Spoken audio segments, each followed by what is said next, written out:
زين الدين زيدان هو لاعب كرة قدم فرنسي سابق ومدرب مشهور.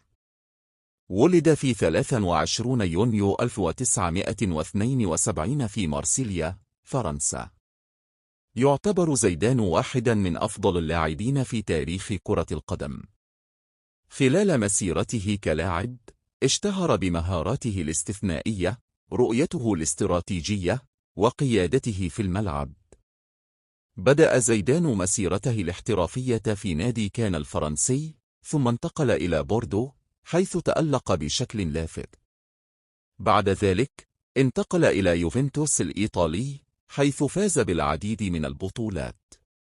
في عام 2001 انتقل إلى ريال مدريد الإسباني، وحقق معه نجاحات كبيرة، بما في ذلك دوري أبطال أوروبا. بالنسبة للمنتخب الفرنسي، كان له دور